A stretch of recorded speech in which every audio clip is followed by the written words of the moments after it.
phòng bữa miền mùa in hai phán chữ chia đầy hầm hàng lùng tụi biển thô tè nghe đâu bữa bánh lao chung chỗ uống rồi này tụi biển thô tè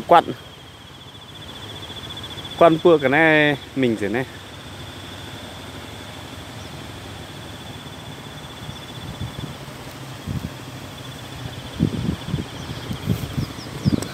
tụi biển thô uống thô tè quát đi đài rồi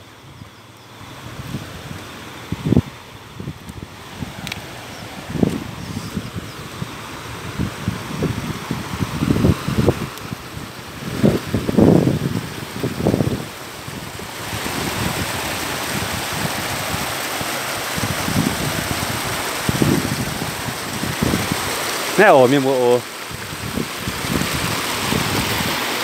cho chú ấm tiểu sang mày kinh quá chăm co tả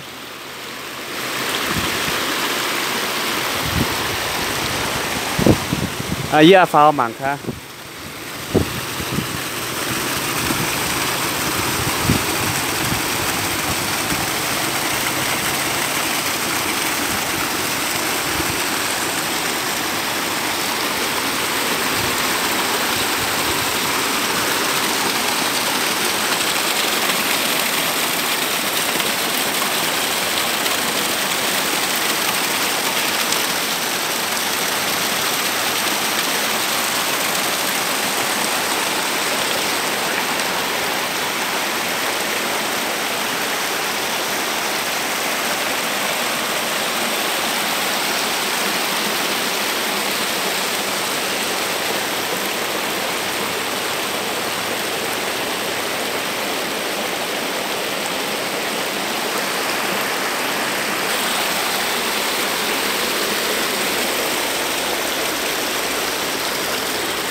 này kinh quá cái suất về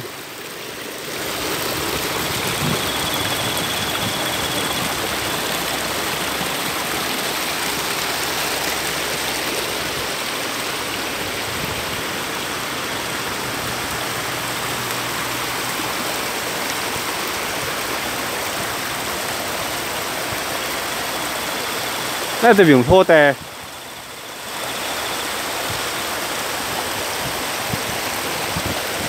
lao chung sâu uông rồi này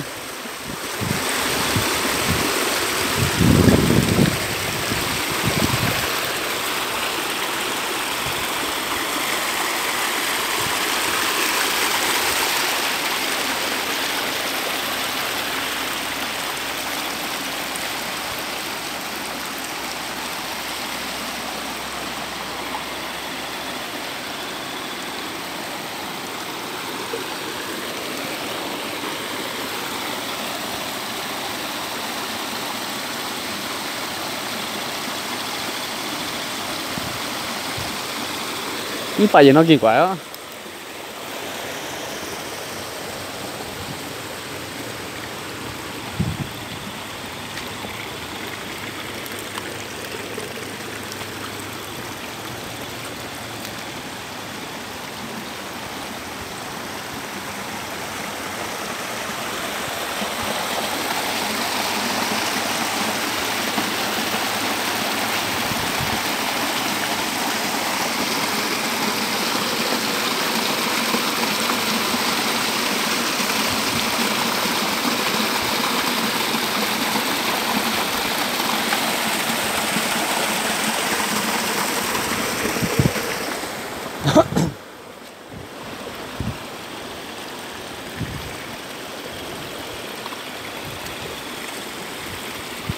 chỗ này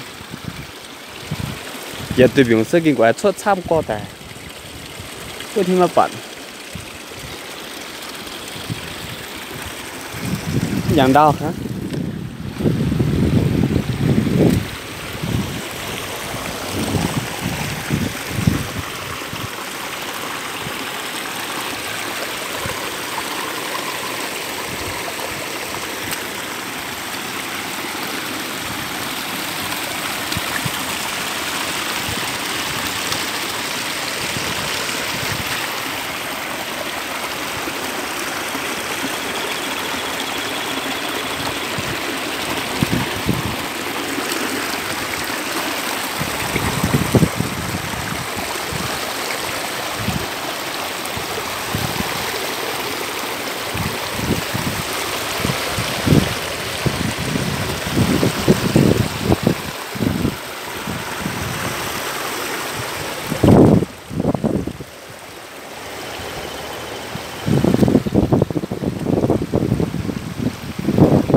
Này tụi mình tay quát của mẹ.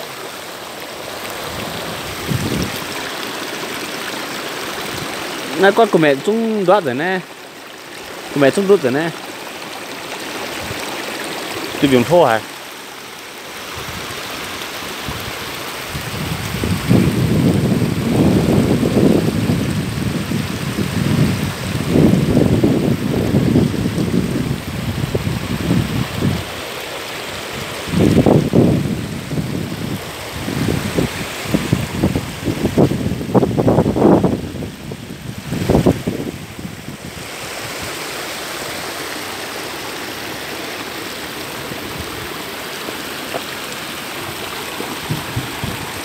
Ôi giúp bọn nó kinh quá ăn rồi.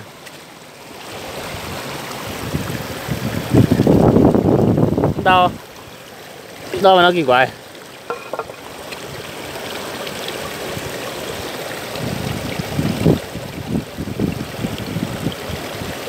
Này tôi no ta.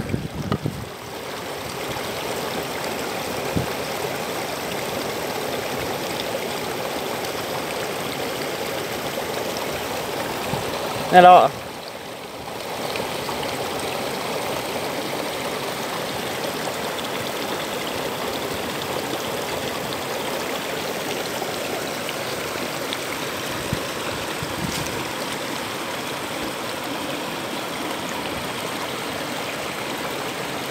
Nó sẽ kinh quái ôm như mua như bữa nay như bữa hiểu cho kinh quái.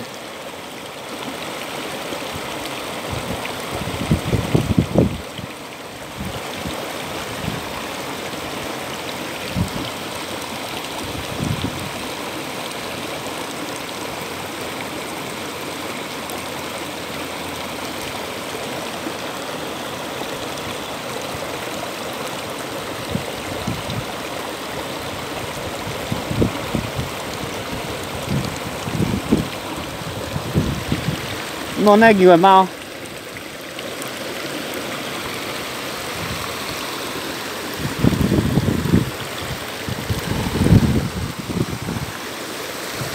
nóกี่วันnó chìm mất đẳng môn thằng út tê hình ảnh út tê nó chìm môn hả ô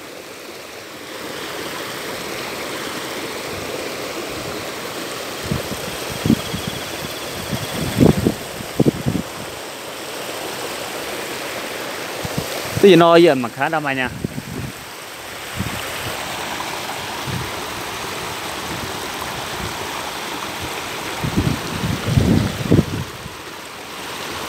Nên cho nó tao sẽ đẹp bữa.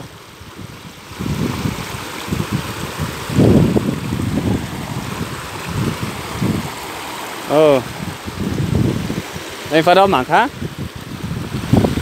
Tiêu xoang gì quá tham hả nhỉ?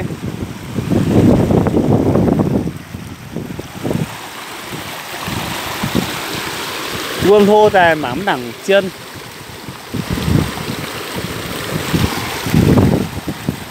đợi mà no cú này mà no này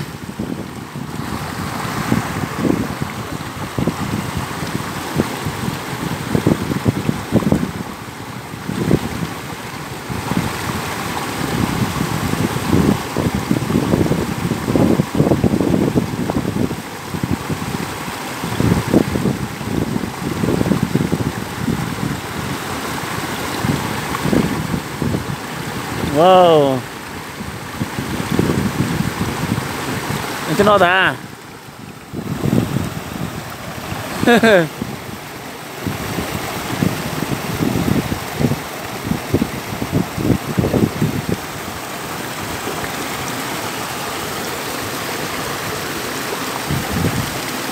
tôi tự nó ta tao thế này bữa anh nên nó bữa xe đó như tao phải ăn điện thoại của quan trung tao chơi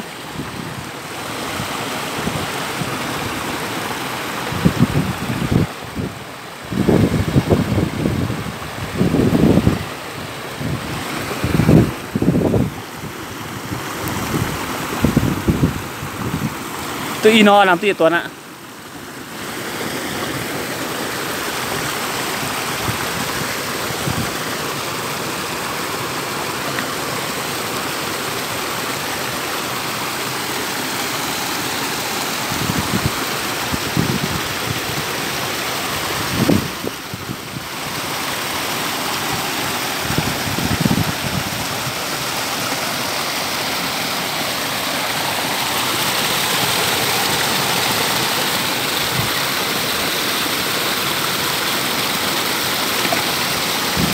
Buông lô tại mắm là chân mắm là bọn mà khán tấu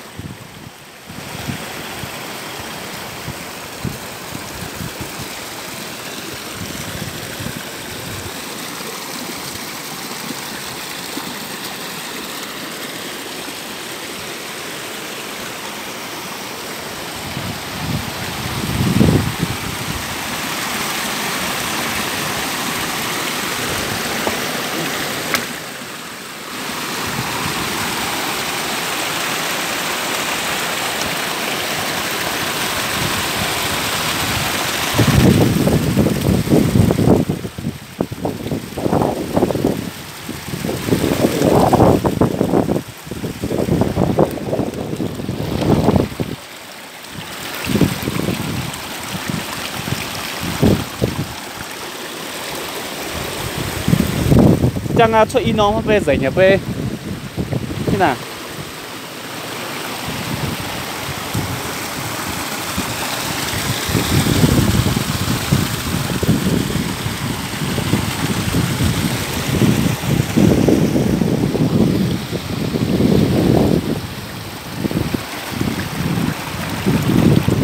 nó buồn hô tại mắm nản chiên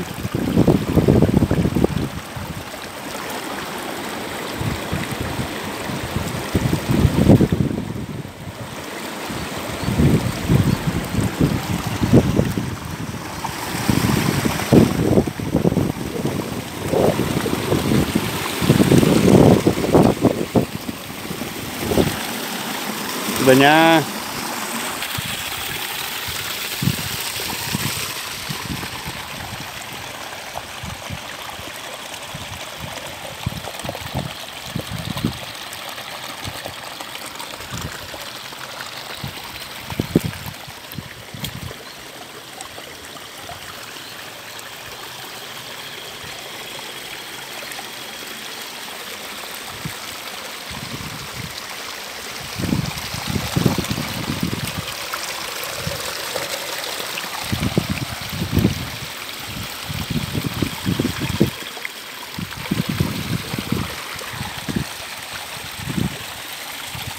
Rồi nha mà